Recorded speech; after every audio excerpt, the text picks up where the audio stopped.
Hola, bienvenido y bienvenida de nuevo al Identi. En este video lo que vamos a hacer es profundizar un poco sobre el concepto de la tridimensionalidad, ¿sí? Objetos 3D. Durante mucho tiempo, o durante gran parte de los videos anteriores, hemos reforzado en el 2D, es decir, la capacidad que tenemos de representar objetos dentro de un plano, ¿sí? Somos capaces de dibujar rectángulos, círculos, triángulos, cualquier objeto que yo quiera representar, lo puedo hacer en un plano. Y esa es una capacidad que tenemos desde nuestro cerebro de ser capaces de observar algo y dibujarlo en un plano. Todo lo que observamos nosotros, todas nuestras observaciones vienen desde objetos 3D. La observación siempre será 3D y la representación será 2D. Eso es lo que hemos aprendido hasta el momento. Ahora, ¿será que existe alguna forma de representar también en 3 dimensiones? Es decir, que lo que veamos seamos capaces en un plano representarlo en 3 dimensiones. Para ello tendremos que estudiar o recordar un poco de la matemática, la física y la geometría. La pantalla que tú ves actualmente es una pantalla plana, es decir, tiene 2 dimensiones. Esas dimensiones las vamos a llamar la dimensión y la dimensión X. ¿Sí? Son 2 dimensiones ordenadas. 2 dimensiones coordenadas. Entonces, de hecho, a las Y siempre las hemos llamado las ordenadas y a las X las hemos llamado las abscisas. Pero, ¿qué significa esto? Significa que cualquier representación que yo haga la puedo poner en una coordenada en Y y una coordenada en X. Me explico mejor. Si yo extendiera este plano, X y dentro de este plano X y Y pusiera esos rectángulos, círculos o triángulos que acabé de dibujar, a cada punto del rectángulo, del círculo o del triángulo, yo le puedo dar una coordenada X y Y. Es decir, este punto tiene una representación de una distancia en X. Este es su X. Este punto también tiene una distancia en X. A esta la voy a llamar X1, a esta la voy a llamar X2. Y este punto también tiene una distancia en X, que voy a llamar X3. Siendo X la distancia que hay desde este punto, que es el 0 o el origen, hasta cada uno de esos valores. Se entiende entonces que X1 es menor que X3, es menor que X2. ¿Sí? Y lo mismo para este punto de acá. También lo puedo hacer en Y. Siendo el origen de Y este punto, yo puedo decir que el Y1 es este y Y2 es este. Así, cada uno de los puntos del triángulo va a tener una coordenada. Para este punto sería X1, voy a ampliar, X1, Y1. Para este punto sería X2, Y2. Y para este punto de acá sería X3, Y3. Y así es como hemos representado en un plano cualquier figura que yo dibujo, desde una figura simple como un rectángulo, un círculo, un triángulo, hasta figuras complejas. Yo también las puedo representar con cualquier variable en X y Y.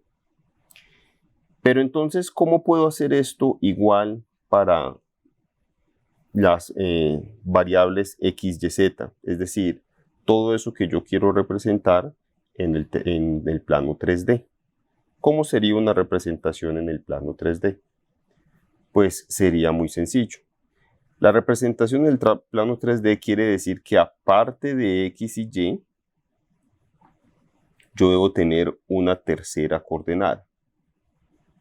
Esa tercera coordenada es la que voy a llamar Z. Y, X, y una tercera que es símil a si estuviese saliendo de la pantalla, que yo voy a llamar Z.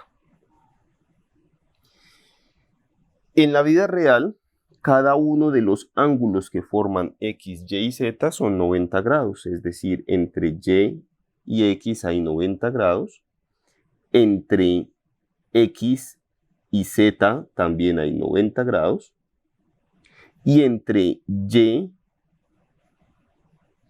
Z también hay 90 grados. Cada uno de estos valores que puse allí significa 90 grados. ¿Y qué significa? Que si yo voy a dibujar aquí un rectángulo, ya no sería un rectángulo porque ya tiene 3 coordenadas, ya sería un cubo. Entonces, lo que yo puedo dibujar aquí es un cubo. ¿Sí? Que va a tener una profundidad Z.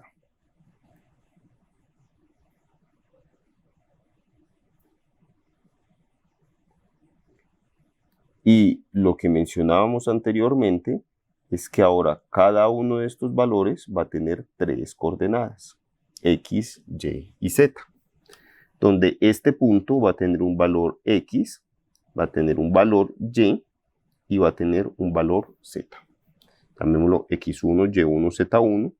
Y este punto de acá también va a tener un X2, Y2 y Z2.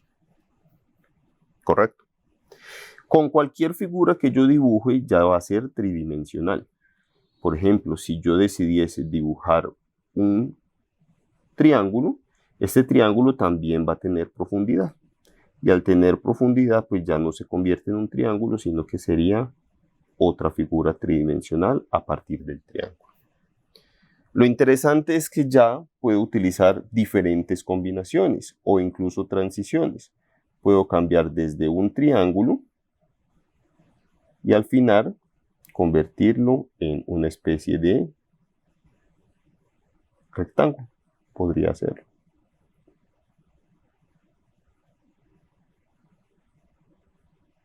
Bien. Puedo utilizar todas estas combinaciones y lo que vamos a ver a través de los software es cómo lograr ese tipo de conversiones. Ya los círculos no serán círculos, sino que los círculos se convertirán en esferas, porque tendrán ese factor de tridimensionalidad.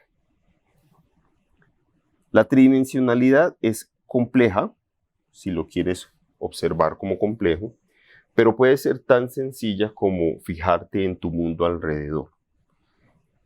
Todos los objetos a los que estamos sometidos, todos los objetos que manipulamos son tridimensionales. Ninguno es completamente plano. Incluso una hoja de papel es tridimensional. La hoja de papel es un rectángulo, ¿sí? Así tenga un espesor muy pequeño, pero tiene espesor. Y por eso es tridimensional. Lo interesante de la tridimensionalidad es que yo la puedo calcular, yo la puedo observar, yo la puedo manipular.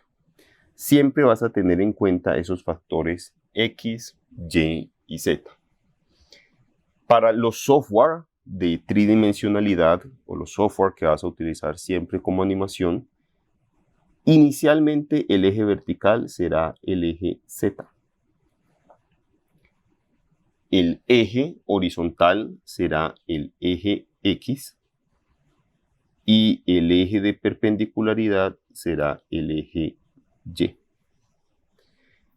Para esto deberás conservar siempre este sistema que estamos poniendo aquí. ¿Sí? Consérvalo. ¿Por qué lo deberás conservar? Porque si lo giras, girará en torno a este mismo sistema. Es decir, si tú giras, por ejemplo, esto hacia la derecha, significa que ahora Z será hacia la derecha, X será hacia abajo, pero nota que Y siempre será hacia adentro, porque lo que hiciste fue girarlo en torno a Y. Si lo seguís girando, pues Z irá hacia abajo, X hacia la izquierda y Y seguirá igual. Siempre lo estás girando en torno a Y. Cosa diferente es si tú lo giras, por ejemplo, en torno a Z.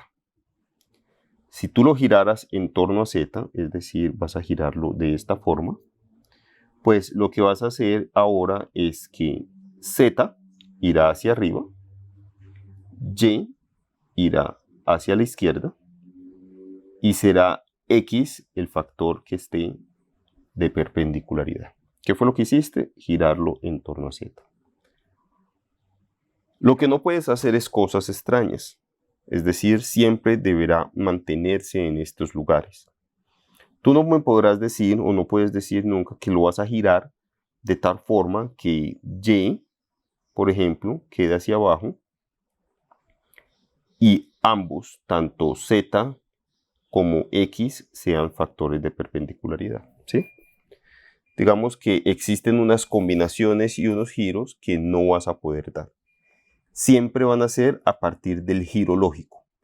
Puedes girarlo en torno a Z, puedes girarlo en torno a Y, o también podrás girarlo en torno a X. A continuación vamos a empezar ya a ver el curso a través de Blender. Blender es una herramienta tridimensional como existen otras, como existe Maya, como existe 3D Max, que también las vamos a ver más adelante en el curso. Pero vamos a iniciar con Blender por ser una herramienta fácil, entre comillas, y sobre todo asequible, que vas a poder acceder a ella con relativa facilidad y es gratis. Te invito entonces al siguiente video en el que vamos a aprender sobre Blender y cómo es ese manejo.